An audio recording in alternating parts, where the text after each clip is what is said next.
Hello again, Engen Pitch and Polish fans. Welcome from me, Aldrin St-Pierre, as we kick off part 2 of our nail-biting 2023 semi-final round.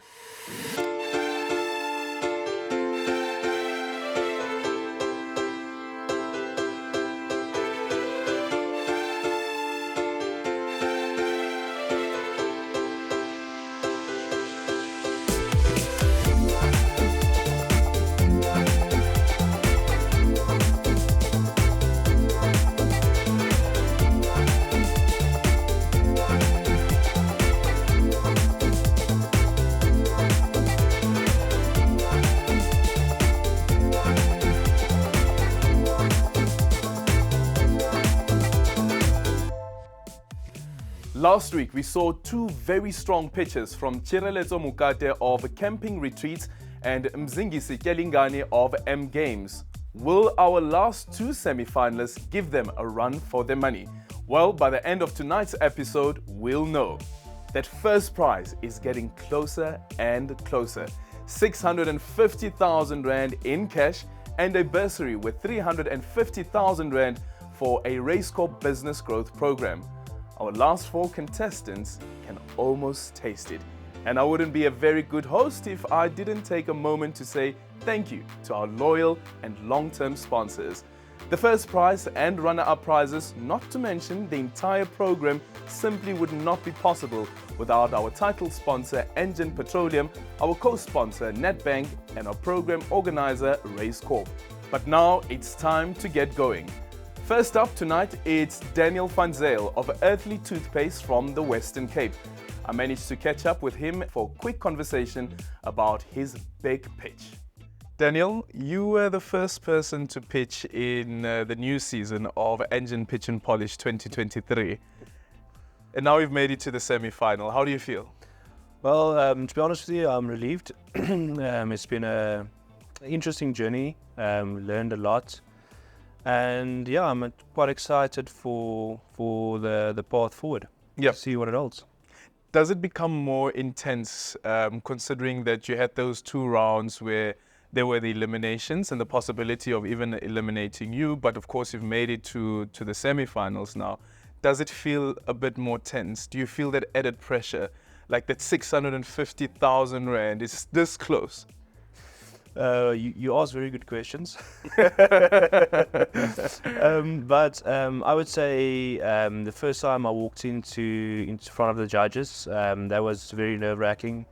All the cameras around you. I think a new environment is always challenging. The second time round, it got a bit easier. I didn't stumble in the middle. My leg wasn't shaking as much. So yes, it is for big money, but I'm taking it one step at a time. So my aim for the semi-final is just to get through to the finals, and then we'll take it from there. It's added pressure, but it's a privilege to have pressure on you, as they would say. So I'm trying to embrace the pressure and just trying to polish the pitch as best I can, incorporate what the judges gave feedback on, and just improving the pitch to hopefully make it better. Yeah, actually, while speaking to some of the contestants who've been eliminated, one of the things that they always bring up is the lessons that they've learned so far. What would you say those lessons are for you, and considering the guide that you have as well? You learn a lot of lessons going through the competition stuff you never knew about business. So I think in a business sense, having a better all-round picture of business is important, how the finances and your strategy incorporates into one another. Although there are lots of different aspects, all of them speak to each other to give you an overall strategy of where you have to go. And yes, I think it taught me to be, what is the word? You need to be, in terms of your numbers, you have to be realistic to see where you want to go. Shouldn't be a pie in the sky. So be realistic at where you currently are, where you want to go, and the pathway to get there. So it's very important to have your end goal in mind, and then work back from there to see exactly how are we going to get there at the end of the day. So I think those are some of the lessons that I've learned personally in this competition. Daniel, congratulations. I think you've already won. I think you've already won, considering the stuff that Earthly Toothpaste is already doing on the side. Let's see how you're going to fare in the semi-finals. Good luck. I appreciate it. You always ask very interesting questions, and it's much easier speaking with you than the judges. So. Listen, I'm on your side. I'm on your side. I'm on your side. Well, Daniel says that I'm much friendlier compared to the judges. Let's see what their take is on his semi-final pitch. Hi there, Daniel. Hi there. Thanks for having me again. How did you feel after your last judges? A little smaller than the three of us. I think they're a bit more ruthless than our current panel here. But it was an interesting experience, and I think I could take a lot of lessons out of it. Great, Daniel. 5, 4, 3, 2, 1. Pitch and polish. Good day. My name is Daniel, and I'm the founder of Earthly Toothpaste. Did you know every time you drink a glass of water, it contains thousands of microplastics? Not only that, but you're in danger of contracting dangerous diseases such as cholera. Now imagine not having to worry about any of these problems whilst brushing your teeth. Well, you don't have to imagine it, we've developed it. Earthly Toothpaste is essentially toothpaste without plastic or the need for water while brushing your teeth. We sell our products in retailers such as Checkers as well as Dis-Chem, but we are moving into the aviation, hotel and travel industry as well as the informal market by breaking bulk, which is our in the next 12 months, we expect our revenue to reach 2.7 million rand with a 53% gross profit margin. We expect that to increase to 11.3 million rand with a 57% gross profit margin and a 29% net profit margin.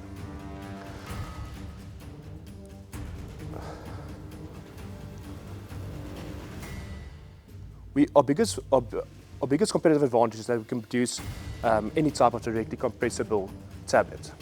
Our capacity is around 5 million tablets per month on a single shift alone. This not only gives us a massive cost advantage over our competitors, but also means our business is ready to scale. We'd like to utilize the 650,000 Rand by investing it and enhancing our value proposition, which is breaking bulk. By buying packaging equipment and packaging material to produce break bulk in similar fashion, like packages like this. We would utilize 185,000 Rand for diversified media to help overcome our biggest obstacle, which is changing people's habits, and the remainder of the money will be used for certification. Thank you. Thank you, Daniel. Sure. Do you want to catch your breath there? It was nerves. Yes. Nerves. And Monique makes me nervous as well, so we won't start with her. Daniel, in your pitch, you mentioned that you're at 2 million or 2.7, and you expect to grow to, I think it was 11. 11.3, yes. And I also understand that you're already in retail, and you're planning to sort of expand the retail that you're in. I just want to find out from you, how has the performance been in retail, to your expectation? Is the product moving as well as you expected? I think for initial product, or product that is as new as this, without any marketing, I think it's doing exceptionally well. We're currently doing about 10 sales per store, and we're in about 200 stores. This is now increased to 417 stores from this week. So our sales per month is going to double, if not more. We expect Dis-Chem and Clicks to be better resellers of the product, because most people buy their personal hygiene on one spot, which is either Clicks or Dis-Chem. But that is why exactly we want to focus on the breaking bulk aspect, which is basically having 4 tablets. This is just for a prototype. It would come in a paper bag, such as this. So yes, this is what we would like to do, and push it into business-to-business sales, where those businesses give it to their clients who either fly, travel, or hike. They then get this product for free, and then once they come back to South Africa, they see it on the shelf, and then they are familiar with it, which will help the sales grow. Monique, please try and not make him nervous again.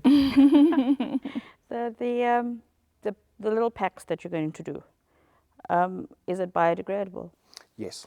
And the plastic or the paper as well? Yes, it's just paper. So it's paper packaging, similar to this, and it's biodegradable and compostable. Something that's always worried me about your pitch is the sustainability piece. I don't think that you're selling a sustainable product. I think that you're selling a product of convenience.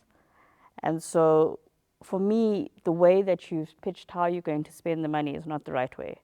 Because like you mentioned, you're changing people's habits. So we need to get to the point where you convince them that I'm going to now use a tablet as opposed to as toothpaste that I normally know. And yeah, because you're still going to use water, you're still using packaging, that kind of stuff. So I don't think that's the angle that we should go with. I just want to understand why not the ISO certification first, as opposed to the machinery, because you can get machinery, create more stock, but you don't know if the demand is there for it as yet, because you have to change the habit. Yes, okay, so regarding to the certification, so the certification, we put a few months down our timeline. I was thinking of 3 or 4 months. Mm-hmm. That was purely just to wait for our new equipment to arrive, because we need that equipment in order to help or to do the certification. Otherwise, you have to redo the audits.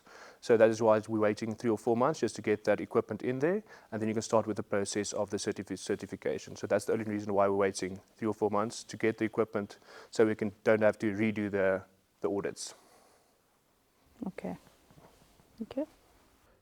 Daniel, what are you competing against with your product?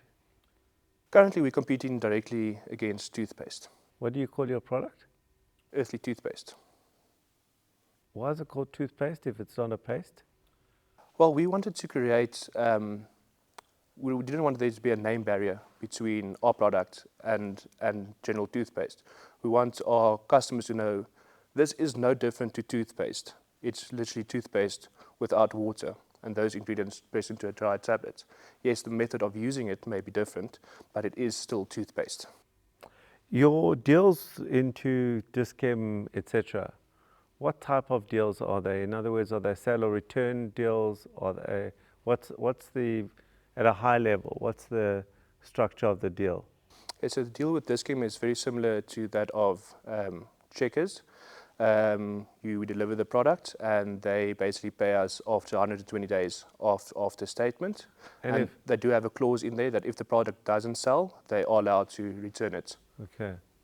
So to me that's, okay, so I look, you're at the early stages, so to get into these 2 big retailers is huge, so big ups to you.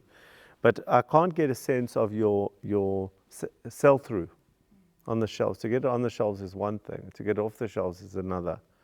So have you got any sense of what your sell-through has been? Okay, as I said, it's about 10 units per month. So that's the sell-through?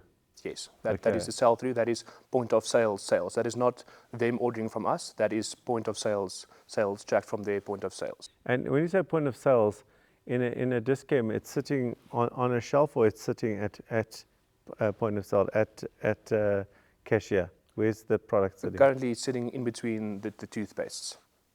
So we are usually lined up in the middle of the toothpaste, either eye height or a bit higher, depends on where you get space, but we're in between all the toothpaste. Last question from me is around how are you educating the market to move to earthly versus the current way of doing it?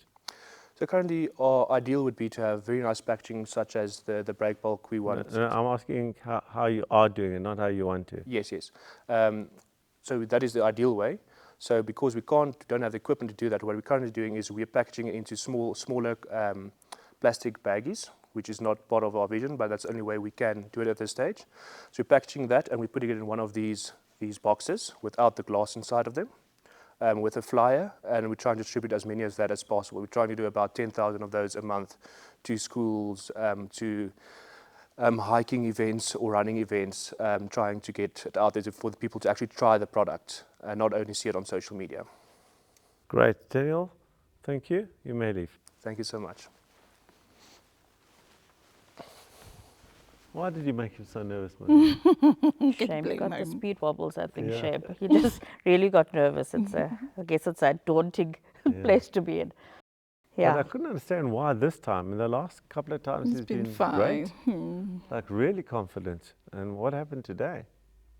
What I noticed is every time we took notes, he got a twitch. So it could be that we just knocked him off with our note taking, maybe. I don't know. Yeah. Note to self, note taking. Not myself. I'm kind. Or he was just expecting us to be much harsher than the kids, and that gave him all the nerves.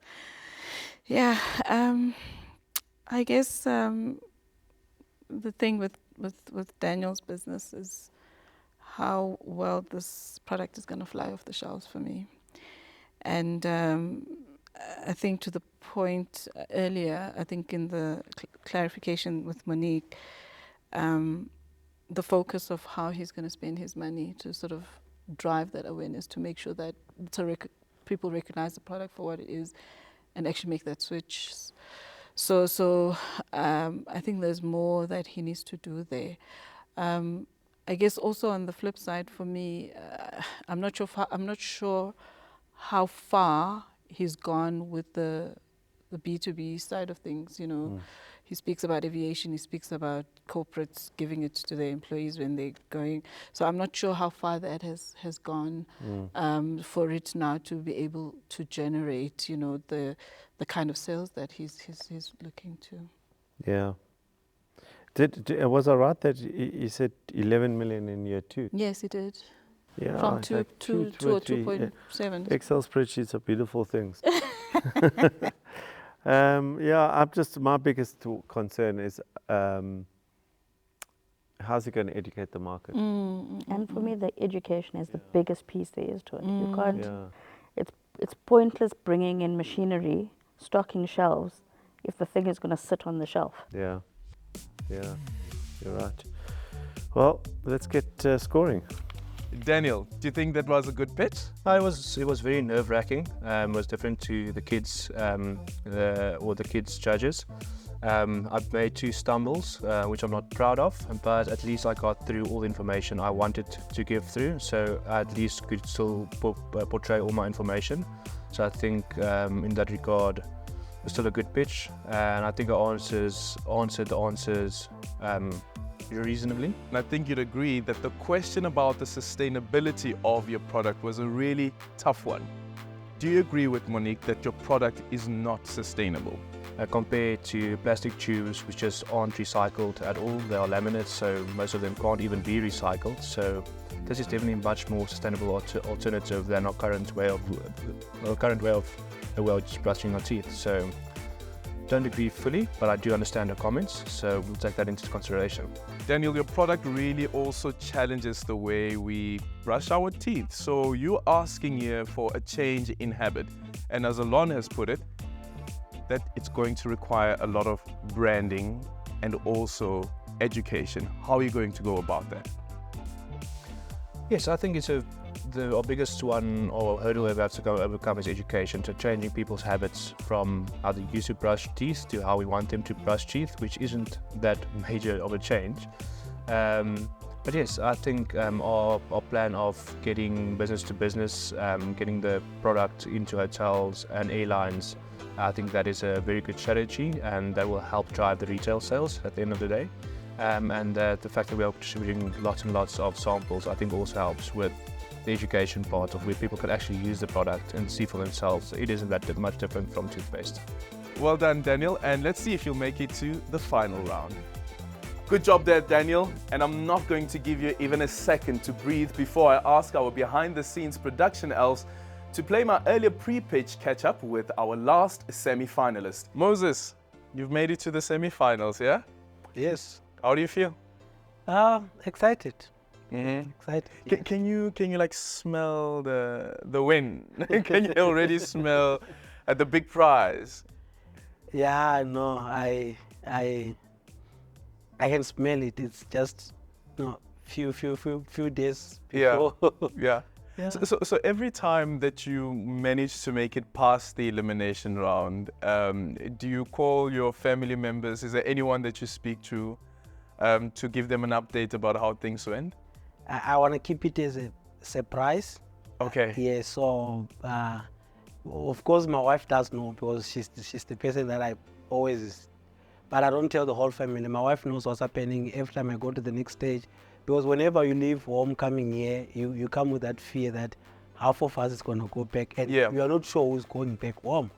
So you need prayer, you need your emotional support, and as my cheerleader, you just think, don't worry, baby, it's gonna be fine. You to make it through. Yeah, yeah. Yeah. And when you told her that you've made it to the semi-finals, what did she say? She kind of expected, because of the hard work that I've been putting through, because of the passion that I have for the business itself. For me and my wife, we don't view this as a competition where we want to win the money.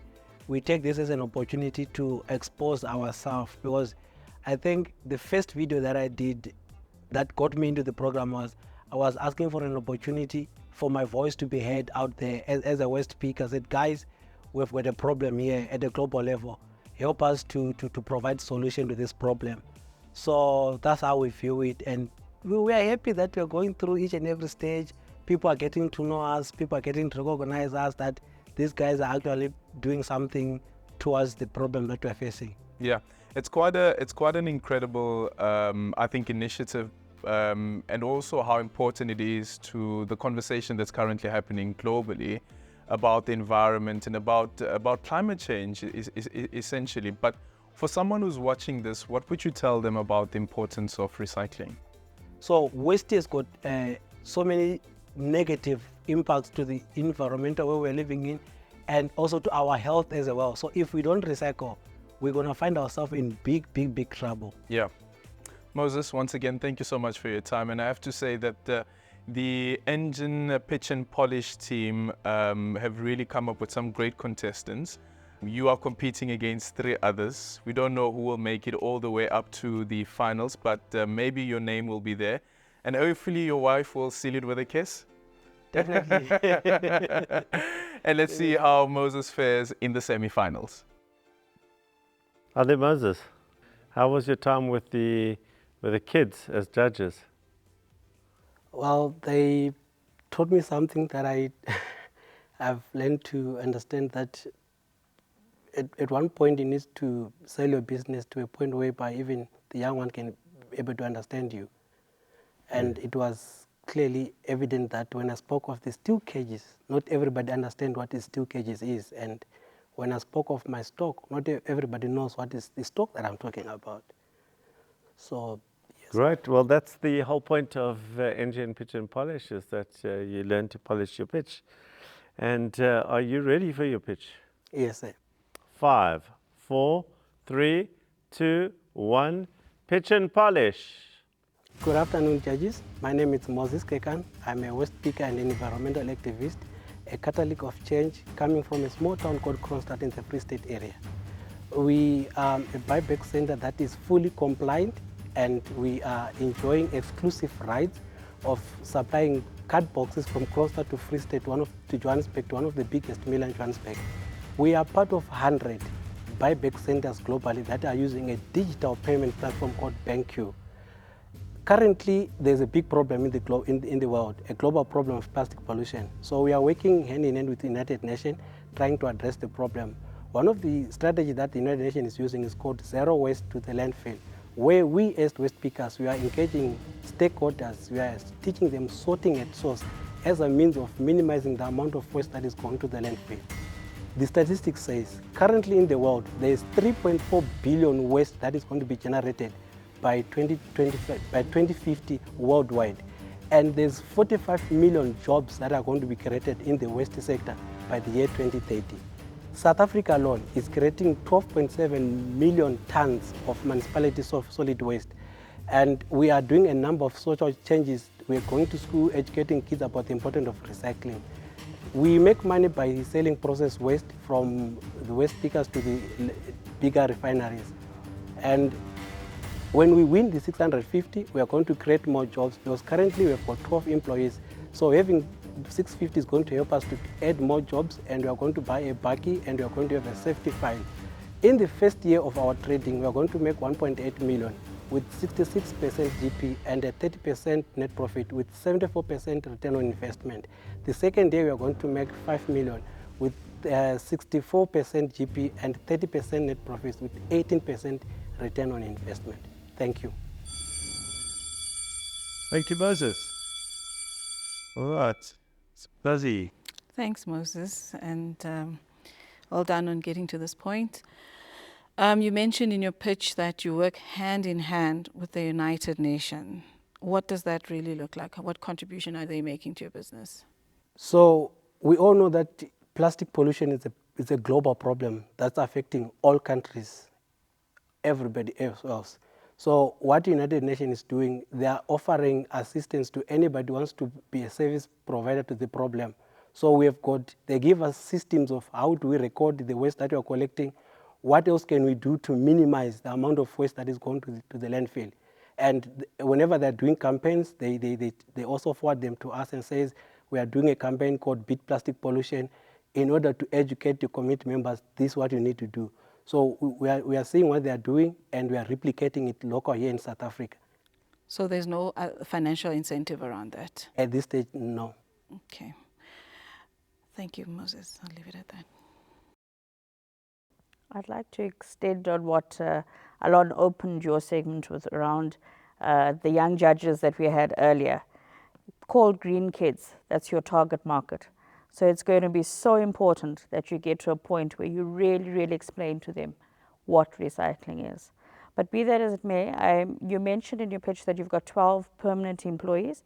Can you tell me what challenges you face with your employees? One of the challenges that I'm facing with my employees is when they usually get paid on a Friday, on Monday they won't pitch for work. They're only going to come back to work when the money that they have is finished. And by doing so, it's affecting our productivity at work because we work on targets. We need to buy a certain amount of tonnage from the landfill. We need to process a certain amount of tonnage per day to reach to the 30 ton or to reach to the 60 ton that we want to achieve every month end. And do you think they'd be open to getting paid once a month as opposed to weekly? Yeah, I think they'll be happy if we are to pay them weekly. But then what I think I lack is to help them understand the importance of the job that we are doing. When we are doing recycling, it's not just any ordinary job. We are more doing something good for the community. We are doing something good for the environment where we live in. So they need to be passionate about what they are doing. So I wanted to ask a question there. So you have this challenge. It sounds like it's a continuing one. How are you intending to solve it? I mean, do people lose their jobs because they don't show up? Because clearly, if not enough people show up on a Monday, it means there's no productivity in your company, and that's like maybe pulling you back quite extremely. So one of our social impact projects that we're doing, behavior change, we are trying to go to school and educate the little ones that it's not bad to find yourself working at a recycling company. It's the mindset, it's the behavior mindset of the people that are working in recycling, because some of them, they view us as trash, as waste that we are. So we need to help them understand that what we are doing is very, very important. We are important people. They need to feel good about what they are doing. So we need to go back to the school, educate the school kids, maybe engage our local government and do more road shows, educating the people about the importance of one becoming an environmental activist, about one becoming a waste picker. It starts at home. When you see a waste picker coming to a gate, what comes in your mind? That's the challenge that we're facing. People perceive us as, that when they see a waste picker. So if we can change that mindset, and people need to know that being a waste picker is just as good as any other job. And these are casuals, right, Moses? So they're not contracted employees? No, the 12 are full-time employees. Sure, okay. Then the 50 waste pickers, they are the ones that are not contracted. They are working at the landfill. Sure, Moses, I think that you need to be teaching your permanent employees about how important the work is as opposed to the kids, because the kids are going to school on Monday. Yes, but some of the kids, when they graduate, when they finish grade 12, some of them, they might find themselves working at a buyback center, being a baler machine operator, being somebody who's doing sorting, being a forklift driver in the waste sector. And with the new technology that is there, we are now talking about circular economy. So we are trying to make people understand the importance of the job. We are not just waste pickers, but we are doing a very, very important thing in the world, trying to incorporate that into people's mind and maybe try to pay them better, and also think hiring qualified people. Because Let me move to the numbers. Just explain to me the economics now. You're buying your stock, as you were trying to explain to the kids in the previous round, for how much a kg? so Or the a card ton. box, okay, I'm going to put it in kg. The card box, when I'm buying from the waste pickers at the landfill, I pay them 70 cents per kg. And you're selling for? And when I'm selling it at 210 cents per kg. Okay. You're doing that now? Yes. And Okay. by this coming Friday, we are going to increase our tonnage. Previously, we were doing 20 ton a month, but by this coming Friday, we are moving into 30,000 ton a month. Okay. So you spoke about buying more stock. I'm just trying to work out why you can't buy more stock now. What's preventing you buying more stock now? Currently, we've got cash flow constraint. But why? At your 60% GP, So, why are there cash flow constraints? so what's happened now, on Friday, we are taking our load. It's coming in Johannesburg to Springs, and then we need to wait to be paid on maybe next week, Thursday. So the time But we are eventually waiting to that will, if you do that often enough, it'll cycle out. Yes, but the more money that we have, say, we'll be able to enjoy the economic of scale. So what this big recycling company do, if you give them more volume, they can give you a better price. So if you're only taking 30 ton a month, they offer you 210 cents. But if we up our volume to 60 to 90 tons, we stand a better chance of negotiating a good price per kilo. Moses, I think we've heard enough. You may leave. Thank you. Monique, you didn't make this guy uncomfortable. He was very confident in his pitch. Yeah, shame it. I wasn't going to rattle him. I've already got a reputation to keep up. Yeah, Moses, an interesting person, interesting business. I think a very valuable business. I love that he's the kingpin in his town, and I can really see him growing.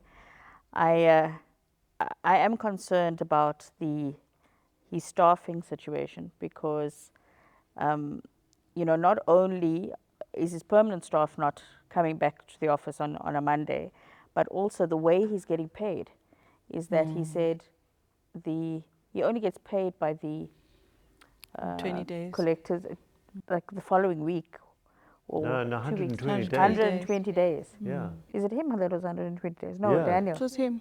Yeah, no, he was. So now you're outlaying money to pay for staff that are not going to pitch to work. So you don't have that money in your account yet. So no wonder he's got cash flow So no wonder problems. you've got cash flow problems. Yeah. And the education level is not at the kids level. The education level is at your staff level that are not arriving. That's correct. I would agree because for me it sounds like a huge deal. I mean, every week if you're going to experience the same thing, and I mean, I didn't get necessarily an indication that it's two of them. It felt like everyone just doesn't show up. And I think that probably is a massive drawback to his business. And even if he is trying to, like I think you said, Alan, it works it out in a cycle, it wouldn't, because he's not probably making enough, or even in a week to be able to, even if he's, payments from his own, if the people he supplies paid him in less than 120, he's still would probably still come short because of what's happening with his staff.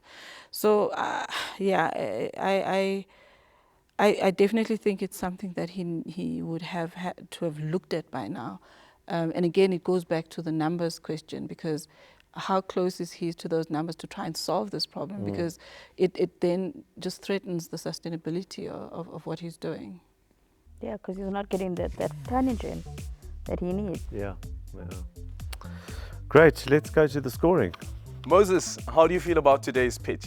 As compared to the first time when we pitched with the kids, yeah, a little bit relaxed. Do you find that the questions in the semi-final round is much more tougher compared to the previous rounds? To me, not really. Not really, because I was able to answer all of the questions that they asked me. So it wasn't that tough as I thought it would be. Well, there was also a sharp focus on the work ethic of waste pickers. Speak to us about the management of money and how they go about it. So I think one of the biggest problems that we as waste pickers are facing is the control of money. As a waste picker, they sell every day and they get paid cash. And there's that mentality that even tomorrow I'm still gonna make more money, and then they go and drink the whole money, and tomorrow again they are starting again. So if maybe we can be educated, or if maybe we as the buyback center owners do not pay them cash, pay them weekly, then they can start to realize the value of the money. Because if you've got 300 today, you say to yourself, tomorrow I'll be having another 300, and then you're going to use the 300 today, hoping to have another 300 tomorrow. When it gets to month end, you have got nothing to buy food for your kids. You have got nothing to pay if you are paying rent. You have got nothing, hard cash in your hands. So what's the solution to that in your business? I think one of the solutions is to try to employ educated people, because at this stage, the criteria that I've used to employ was not academic background. It was, do you have the energy, do you have the power to do this and do that? Can you go there? I think if we need to start to employ people based on who has got a grade 12, who has done a certain position, certain academic background, and then if we use that criteria, people who are coming from college have got a different mindset as compared to somebody who hasn't been to school, who is just picking up waste for a living. Okay, Moses, thank you, all the best, and let's see if you make it to the final. Thank you so much.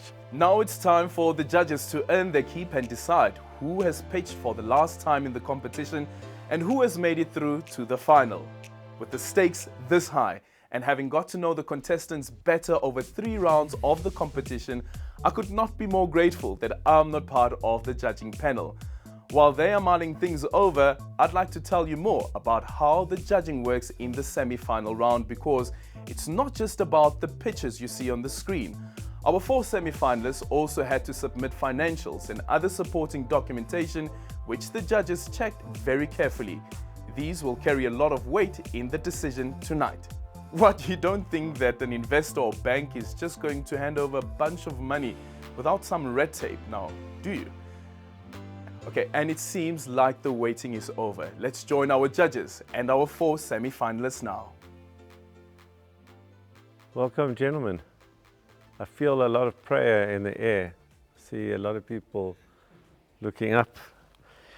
It's unfortunately that time of the competition where we have to ask 2 of you to go home. And why that is such a terrible thing is because I think amongst the judges, I think we really got a solid bunch of entrepreneurs in front of us with some solid businesses that are doing some solid things in the marketplace. We've got, start with you, Daniel, we've got you with a new product trying to break into a new market. You, Tsireletso, who also going from strength to strength, surviving COVID, winning Entrepreneur of the Year, in Tourism Entrepreneur of the Year award. Moses doing such important stuff in terms of recycling, dominating a market, a great role model for other people in your community and beyond. And UMZ, as somebody who's starting to dominate a market and listening to you, understands what it takes to grow that business. But 2 of you have to go. And it's amazing how fate works. and how your pitching has happened, and we watched your journeys as entrepreneurs. So you started off, I think you were like the most nervous person we've ever had on the show, and how you ended up was unbelievable. You know, it was really, if you talk about pitch and polish, that polish really came through in your pitch. The fact that you wearing a uniform, you know, branding, same as you, Moses, you know, there I am with mine. I'm still branding, no matter 23 years in, branding. So your pitch was really, really good. And I like the fact that you changed the pitch. Like, it was a very different pitch to what you had done before, which was very important. We were looking for that. But your finances, they proper let you down. They took the carpet from underneath your feet. Because it doesn't matter that you can do sales is vanity, as they say. You know, turnover is vanity, profit sanity, cash flow is reality. You know, how much profit are you making? You don't know. And here we're sitting as investors, and we have to invest in your business, and we just see your growth on the top line, but we have no clue what's happening on the bottom line. And then that management thing, that was a hole you dug yourself into, and I don't know if you got out. Msingisi, you came in second. I thought your pitch was very, very good. It was a really solid pitch. I think you took a hiding from the previous round from the kids who judged you. But I think the lesson's the important one about the fact that you understand what's going on in your business, but we don't understand. And I think, you know, that was a big problem, is, you know, we were missing you. We were trying to ask you the questions, and we were missing each other the whole time. And I think that comes from the fact that, you know, in all the rounds, you never managed to get across exactly what you do, and it wasn't really clear. And for me, the big question that I ask for you is, what business are you in? Are you in the pool table manufacturing business, going into retail and selling through retail and other channels, or are you in the rental business? Are you in both? Is it the same skill set? And I don't think you gave us a lot of confidence around that. And your numbers. Sure. Once again, that same carpet that Sireleto, you know, pulled him away, I think pulled you away too. Will you make it through to the next round? Daniel, what happened? You're so confident. Whatever happened with Sireleto, the opposite happened with you. You came in guns blazing. You were sure, like you were strong. We thought we were going to hear today, you were going to blow us out the water, and then you just tripped. I think you didn't pray hard enough. I think that's what happened before. I think I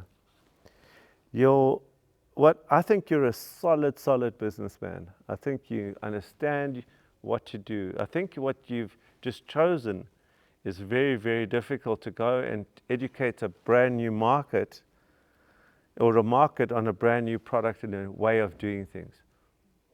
And that's going to cost a huge amount of money. 650,000 Rand. You don't need 650, you don't need 6.5, you need 65 million to educate the business. What I needed to hear from you in your pitching was that we started off, you spoke about it now, we had 10 sales, that we were selling 10 per store. We started off at 1 per store. We moved to 3 per store. We moved to 8 per store. You didn't tell me the story well enough. So I don't know if 10 is good or bad, because maybe a year ago it was 20 per store. Maybe it's going down. Who knows?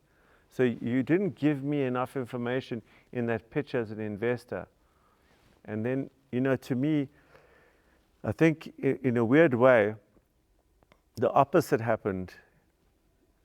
Your numbers tripped you up as well, but in the opposite way. You were too focused on the numbers and not enough on the storytelling. Okay.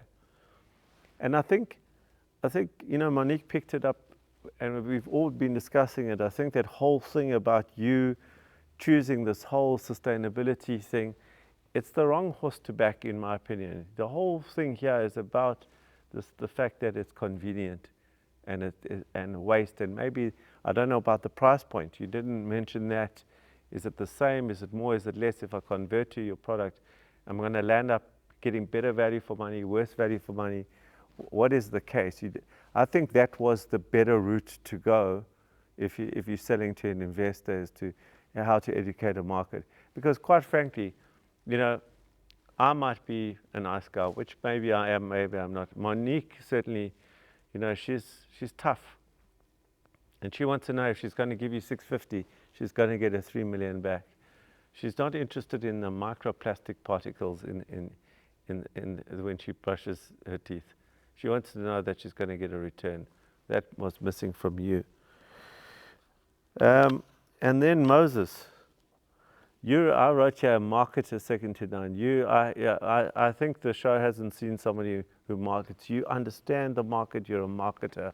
You're a great, great businessman. I think you understand this industry, and you understand at a big level how it's moving from the ESG side to, you know, the whole recycling industry, where it's moving. You know, we spoke about at the dinner, we spoke about electric vehicles, we spoke about a lot of things. You're not a small thinker. I feel like if you were in Johannesburg, you'd be a gazillionaire, you know, or Cape Town, you'd be a gazillionaire. You just happen to have been born in Kroonstad, and so it's a small market. But I think, and you know that, and it's constricting you, and you want to break out. But then there's that management thing again, and the numbers thing again. And that management thing is going to, you two have the same management issue. So that management thing is, you can't move to Joburg or into a bigger market without that management thing in place. Is that going to make sure that you don't go through to the next round? Or is it the fact that your cash flow, you have had years and years to try and fix your cash flow, which is the issue, and you can't fix it, or the two related? So, enough said, enough feedback. Two of you will hopefully use the feedback in the next round, and the other two of you, I hope, will use the feedback in your businesses.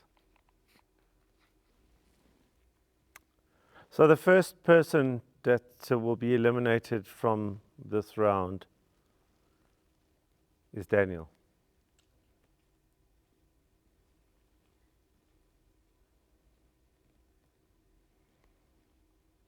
Right, now we have the three of you. Let's talk about who will stay. The entrepreneur that's going through to the next round of Engen Pitch and Polish is Tsireletso. Well done, you will stay. It looks like you knew that, huh? Did you know that? Were you expecting that? No comment. So which one of you two is staying, and which one of you two is going? The entrepreneur that will be going through to the next round is Mzingisi.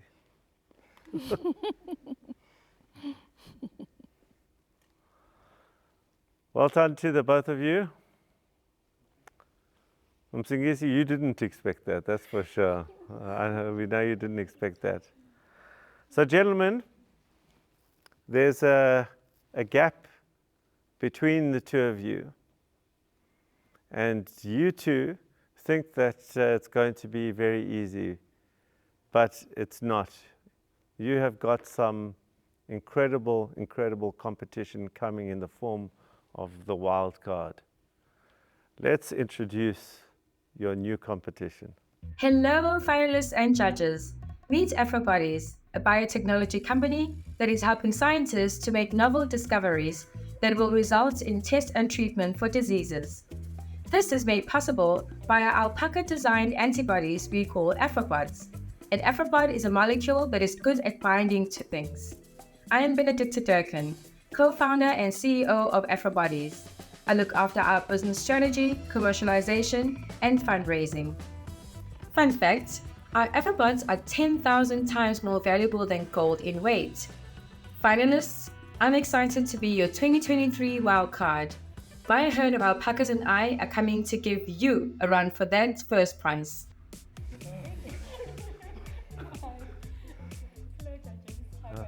Okay, welcome to Engen Pitch Polish, and we will see the three of you in the next round. Thank you. You may leave. Congratulations to our 2023 Engen Pitch Polish finalists, Mzingisi and Chireleto, who saw off incredibly strong competition from Daniel and Moses. Moses, Daniel, you can both hold your heads up high. Getting through to the top 4 is a massive achievement, and you should be proud. I've no doubt that the two of you have very bright entrepreneurial futures ahead of you. Also, may I just say that I don't think Mzingisi and Chireleto can afford to get complacent. Based on what we saw tonight of our wildcard contestant Benedicta, it looks like she could pose a serious threat in next week's final. But that's next week's problem, and you are probably wondering when I'll get to our viewer competition. As it happens, I'll be doing that right now. If you'd like to get your hands on one of those 5,000 Rand Ever Super Shop vouchers from Nedbank, you need to answer the question on your screen now. What was Alon's first question to Daniel? What was Alon's first question to Daniel? Send us a WhatsApp to 068 707 5187 with your name and the right answer before midnight, and you'll go into our random draw. We'll pick a winner and contact them before 5 p.m. tomorrow. We'll also post the winner's name on social media later this week. Well, that's it for the 2023 Pitch Polish semi-final round, my friends. Next week, we'll crown our pitching champion. Make sure that you join me again next Tuesday at 7 p.m. to catch all the action. I promise, it's going to be epic. Good night from me, Aldrin St-Pierre, and as always, I'll catch you on the pitch side. Oh, well, it's obviously disappointing. Would have loved to go on through the finals. It's heartbreaking, but yeah, we have to pick ourselves up and go on from here. What they said did resonate with me, is maybe you should go with a different approach than sustainability. And I think we'll take that into the future and try to incorporate that into our messaging. A bit disappointed after all the hard working to continue to polish the financials, because from my understanding it was that my financials are not in good books. So trying to work on the numbers.